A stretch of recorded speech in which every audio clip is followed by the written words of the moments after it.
দেওয়াকেই জীবনের জন্য শ্রেষ্ঠ মনে করবো ইনশাআল্লাহ।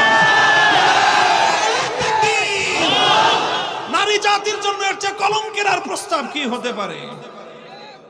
আমার দেশে অনেক নারীরা, আমাদের অনেক মেয়েরা, অনেক বোনেরা বিভিন্ন পরিস্থিতির শিকার হয়ে তারা পেটের দায়ে এই অন্ধকার পথে পা বাড়ায়।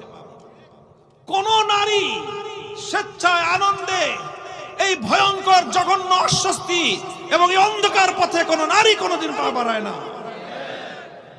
হয়তো কোনো কারণে পরিস্থিতির শিকার হয়ে পেটের জ্বালায় তারা এই পথে যায়।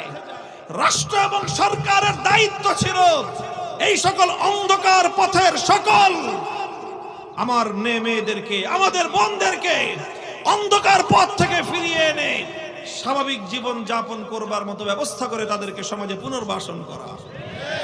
এটা ছিল তাদের দায়িত্ব।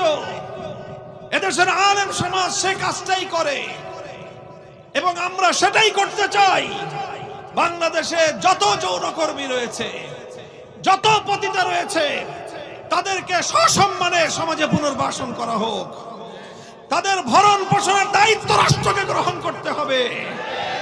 তাদের ন্যায্য হিস্সা, ন্যায্য পাওনা বুঝিয়ে দিতে হবে। তাদেরকে সামাজিক মর্যাদায় পুনর্বাসন করতে হবে। এটা ছিল সমাজ এবং রাষ্ট্রের দায়িত্ব।